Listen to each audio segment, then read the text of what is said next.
Hello and welcome again to the SaaS Growth Podcast. This week we are here with Lukas Hermann, the founder of StagetiMer.io. This episode covers Lukas's experience growing StagetiMer, some of the struggles he had with marketing in the beginning, and the importance of knowing and talking to your customers. Enjoy. Hi Lukas, how are you today? I'm doing fine. For me it's the morning, so I'm fresh. Yeah, great. Yeah, so StagetiMer is a really interesting app where it's super simple, but it seems to fill this niche inside the broadcasting industry that was completely undiscovered, and it's been really successful. It's gone to like 1,000 customers. Everything I see about it is raving and raving. It's an amazing product. So Lukas, how'd you come up with the idea?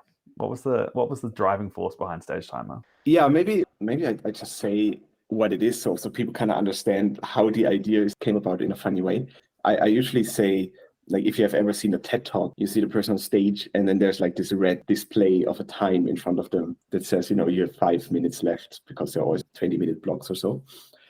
And we are making not this timer, but a timer like this. So that's the product. What happened to me, how I discovered it, a friend had like a studio setting here in the city that I live. And he would have one room where he would do the recording. There was the person standing for the screen, speaking to the camera. And then he would sit in the other room, do the cut and the record and everything. And everything was remote controlled, except for this timer that he had on an old, outdated laptop sitting on a chair. And in order to start it, he had to get up, run into the room, hit the button, run back. And then everything else would be remote controlled and automated. And I thought, this cannot be the solution to this problem. So did you just like whip out the laptop and start coding straight away? Or like... I was on my laptop because I was doing something else. I thought somebody has coded this solution that I just click a button here, or on the other computer, it starts a timer. Somebody has done it, right? It's such an obvious, easy thing to code. And I didn't find it. I found like stuff you can download, but nothing that's just web app, open a website, do it. Because I was kind of looking for ideas at the same time, right? Everybody who wants to start a SaaS business, like looking for ideas. So what is the hot trend, right now is AI. And back then I was like, instead of looking for the most interesting idea, I thought, what is the easiest, stupidest, simplest thing I can do just so I get my hands dirty and see how it works? That's the idea, a timer. Coded it up in the weekend. I put it online. Reddit post, right? I was like, I put it online, right? I was like, okay, who's going to use this now? Like, I don't need it. I built this, I coded for somebody else. So I look on Reddit. Okay, surely there's some kind of subreddit where these people hang out. It takes me like hours to find the subreddits. It's really surprisingly hard to find subreddits if you're not like off the industry. I find when I post it there and I get some really moderate response, but people are like, oh, this is amazing. This is what I've been looking for all these years. Like, I'm going to try this for my next event. It's like, oh, you should add this and this and this feature. I so, and, not the Reddit response I would have expected from scrolling front page. Well, you did that thing where you actually asked for advice though, right? Which I think... I made this thing over the weekend, check it out. Do you think it's useful? And people are really helpful. Reddit's a real hostile environment. If they feel like they're being marketed to, they're just awful. As long as you're asking their opinion and sort of especially engaging with the community, they seem to really love it. So you seem to do a really good job of that, at least at the initial stages. So I made only 2 posts on Reddit. This one initial one, and then like 6 months later where I say, hey, thank you for your feedback back then. You helped me, and now I added all these features and made it into real business. It's kind of like this thank you post, and I felt like this does not marketing speak, and then people responded to it well. Funnily enough, there was another tool a few months afterwards. Somebody built an open source version of my timer, and they posted on the same subreddit. And their first post, really good response, and then I observed it. And he posted like every week, he posted updates. And after a while, people just didn't care anymore. So on Reddit, you get like one shot, maybe 2, and that's it. Like exactly. The patience is very thin. You can do the old like a year or 2 later being like, I'm doing it again. Sure. But you're right. Attention spans are really, really thin. How did that Reddit post convert, like especially the second one when you sort of had more of a fully fresh product? So the first one was, I would say, really surprising because it got way more eyeballs than I expected. Like compared to the comments, you get a lot of eyeballs. What really made StagetiMer into a product is that these people kept coming back, right? I looked into the statistics, like, okay, like there's still like, 1-2 weeks later, there's still activity and people are coming back and using it still. That was really encouraging. And then when I launched the paid integration, right? Because I was working at the time, so it took me evenings and weekends to build all that. When I launched the paid integration 8 months later, There was actually somebody signed up the very day based off of like a tweet that I posted. And I asked the person, I literally wrote him on Twitter, like, hey, why did you buy this? And he was like, yeah, I saw it, 8 months ago, I saw your Reddit post and I have been using it ever since, and I love new software and I want to support it. It's just mind-boggling to me how this kind of one Reddit post carried over into the first customer. Did that sort of have quite a few customers coming through at that point, or was it a really quick burst and then trailed off? So the attribution is actually quite hard. Now, how do you know that somebody comes from Reddit? I asked that first person, it told me. We only added this kind of checkbox way later. But from the questions that we did ask individual people, they really mostly heard it from others. Because I found this industry subreddit where people are that really use this tool, they shared it among each other, which was great for us in the beginning.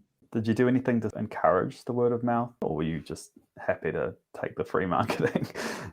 Like literally nothing. Like we thought, how do we do a referral program or something? And then we looked into it and was like, how does this all work? Didn't have the time to implement it. And so, yeah, all we really did is to make sure, like when I built it, right, I thought, what kind of built-in marketing can I use here?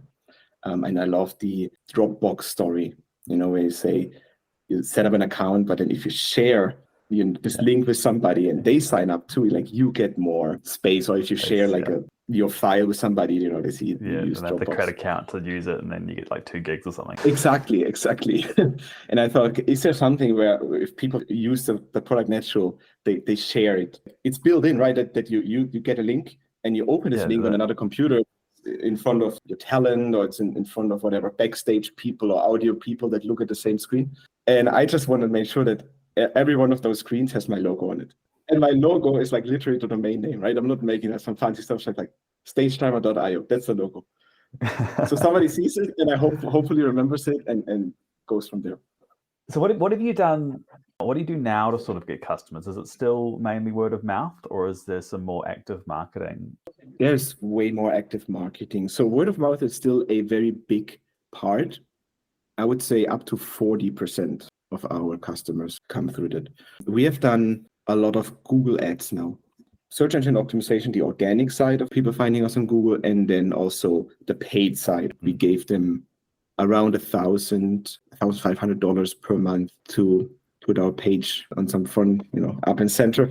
It helped, to be honest, less than we expected. And we are not quite sure why. Maybe because it's very niche. People looking for timers can be like people looking for egg timers and like countdowns to end of the year. And the ones that are really relevant for us are kind of a subset that is more on a video production, event production, live environment. People have a lot of problems with Google AdWords for similar reasons, right? Where it's that signal to noise net ratio just like gets out of kilter. You can end up spending a lot of money on noise. Like it amplifies your natural SEO, but if it wouldn't have converted these people anyway, then it's just throwing money after nothing. Exactly. Like, how do you know if your articles really convert? It's really hard to find out. And then your ads go into the same direction. It's like, do they really convert? And then we're observing, right? And now the quality that come from ads are actually way lower. Like the people spend way less money with us and churn much earlier than people that we get on the kind of organic way. So other than AdWords and word of mouth, I've seen you show up at some conferences. How's that worked out for you as like a way of connecting with the industry? Yeah, we thought, let's go to a trade show. Let's find out. Did you set up a booth? No, we didn't set up a booth because it was $5,000. Like a tiny booth in some corner between like 5 Chinese. Yeah, it's just behind a pallet. It's like, we're not doing this. Let's just walk around and see what we find. And it's totally overwhelming because this industry is really big. And there's people there that have like the whole center of the conference hall, and they're having like cameras where each camera costs $500,000. And then we there, with a tiny timer. But to our surprise, some people actually recommended us. We had our T-shirts and came, I'm using SageTimer, so awesome, thank you. And then handing out our merch. So you were asking, what do we do now for marketing? And I think something that is completely underrated among almost all indie hackers, bootstrappers, in general SaaS people in the beginning is understanding your customer. You get your first customer and you talk to a few of them. You know nothing about your customer. Like we have 1,000 customers. We still don't know enough about them. So we have this big problem that Some of the people using our tool are individual contractors.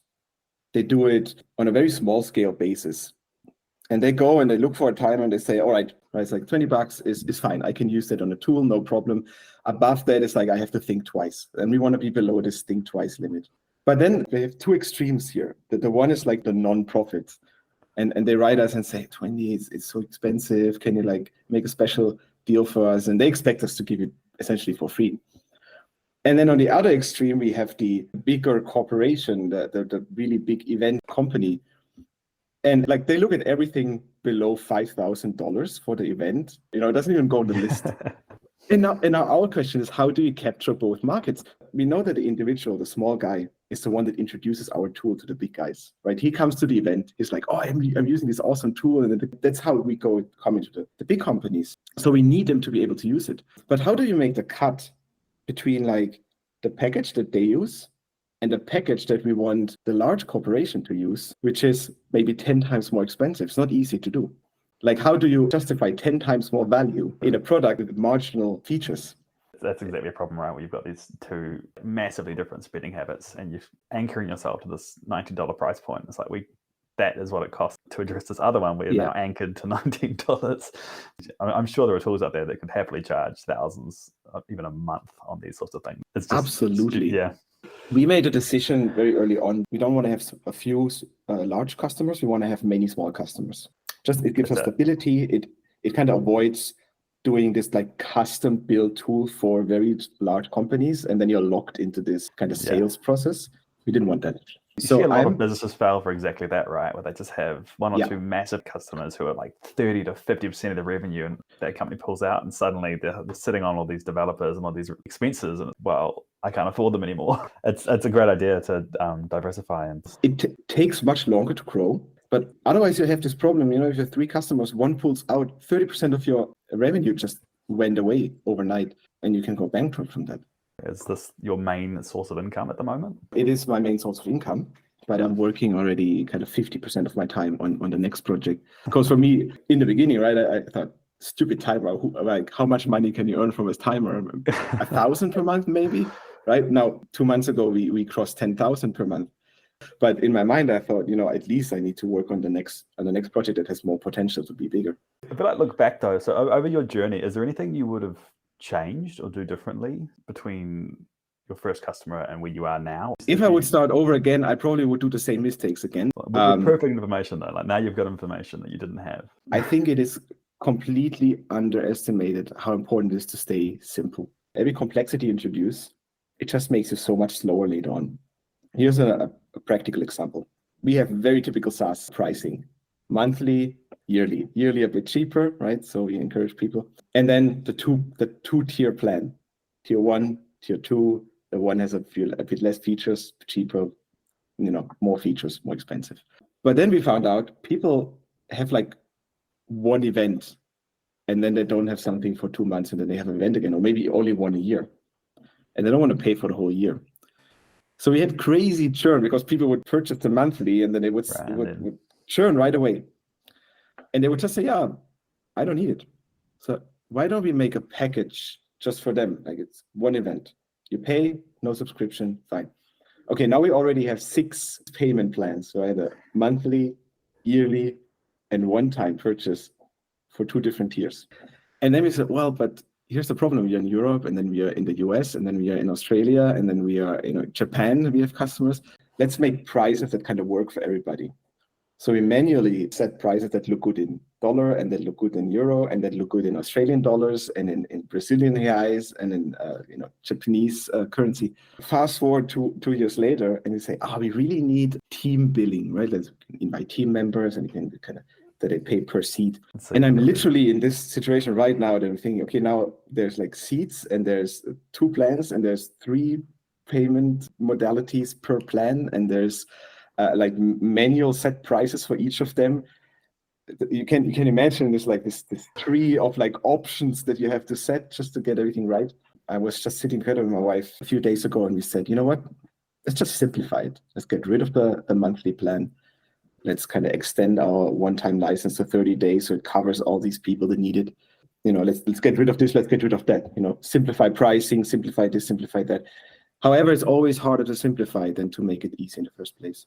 So next time, I would definitely say keep it simple. If there's no reason to have two tiers in your pricing, don't have two tiers, just have one tier. If there's no reason to have custom dollar, custom currency amounts for every country, don't have it.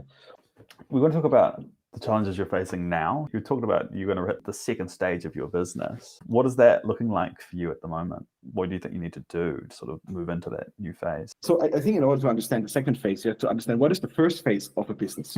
and so when you start your SaaS business, I call it like you throw the spaghetti at a wall phase, any direction and see what sticks. And you say, what product can I do? You build a product in 1 week, you build one the next week, you build one the third week. You try to validate them. And then the next question is what marketing works, right? And then so that's what we did, right? We said, okay, let's do Facebook ads, let's do LinkedIn ads, let's do YouTube ads, let's do Google ads. What works? 9 out of 10 of these don't work or are too expensive or too complicated. And then one of them is like, okay, I feel comfortable with that. Let's do this. And you repeat this process for everything, right?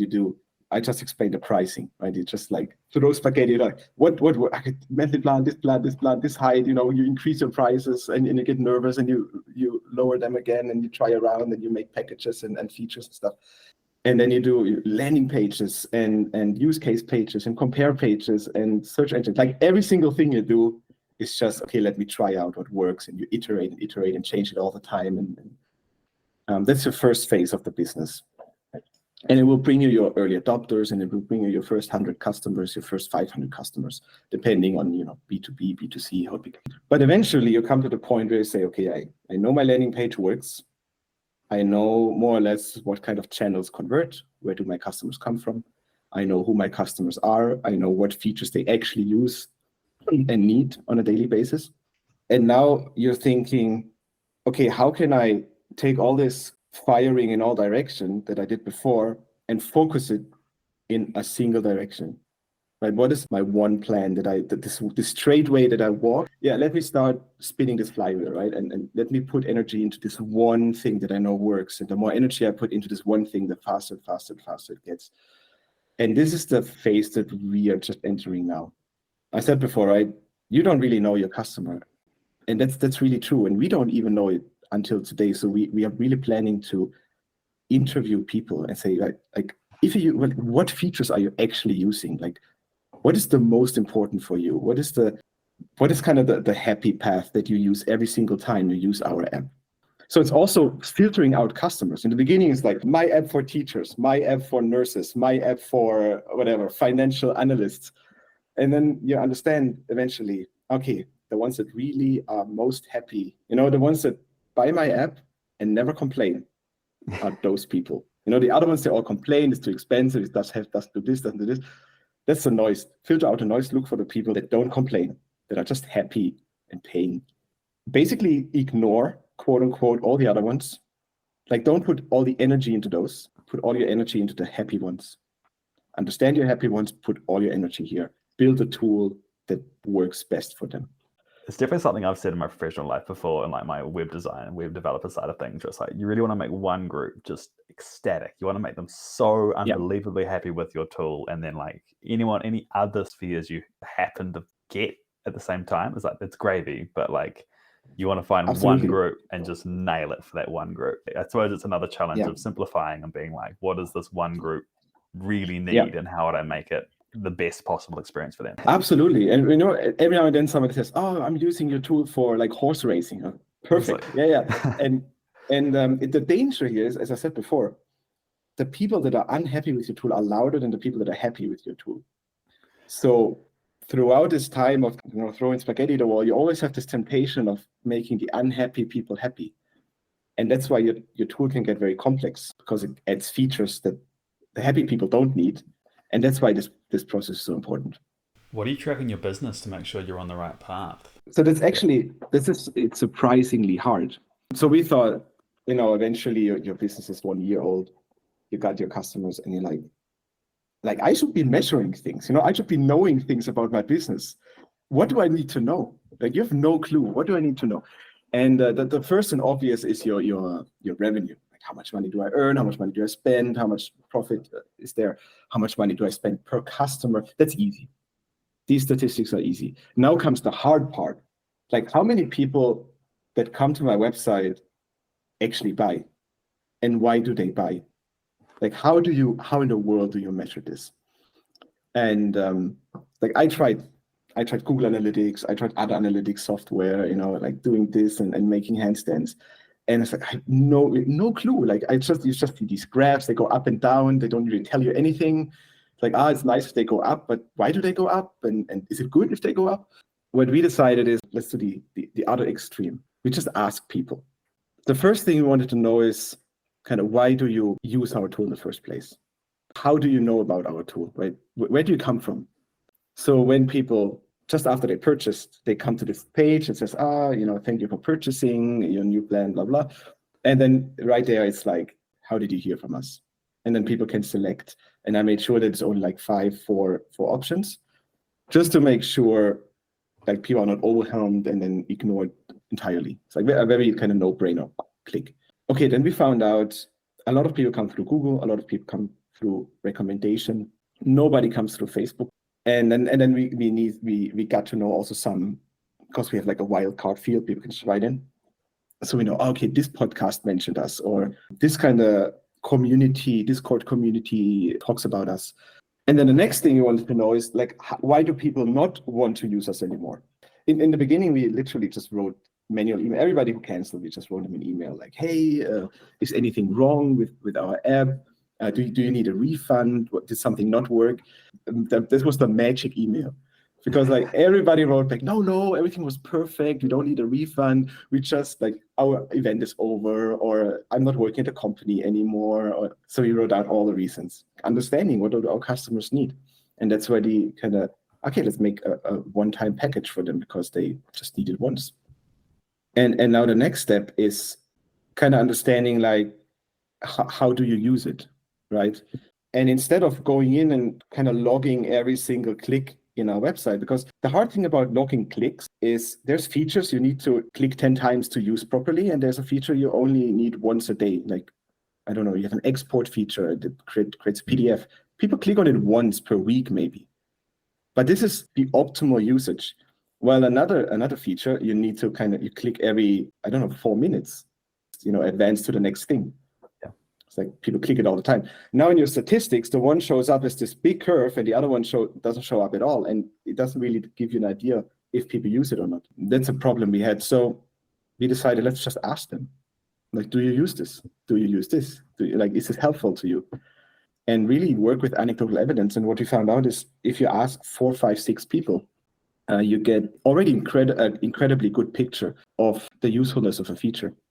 Even better, you can ask, like, what could make this even better? Like, how would you like? And people just, people love to complain. They say, if I could select 2 of them at the same time, or if I can have another button that does this and this, and suddenly you understand, okay, they use it in this way, but they use it in a more advanced way than I actually thought. So I need to give them a bit more capabilities with this tool. So for you, like, direct customer feedback was like the most important. It's the easiest to understand. It's the most helpful. Yeah. That's what we observed. Yeah. I mean, in my professional career, and anytime we talked to users, it was always so eye-opening. We learned how wrong we were too. Like, we're wrong all the time. Your entire work as a founder and product kind of owner is really making your tool less wrong.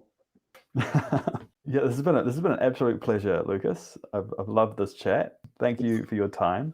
It was awesome. So that was Lukas Hermann, the founder of Stagetimer.io. You can contact Lukas at _lherman on Twitter. You can also reach him at lucasherman.dev. Lukas loves chatting to founders in the European area especially, so feel free to reach out and ask for advice or tips.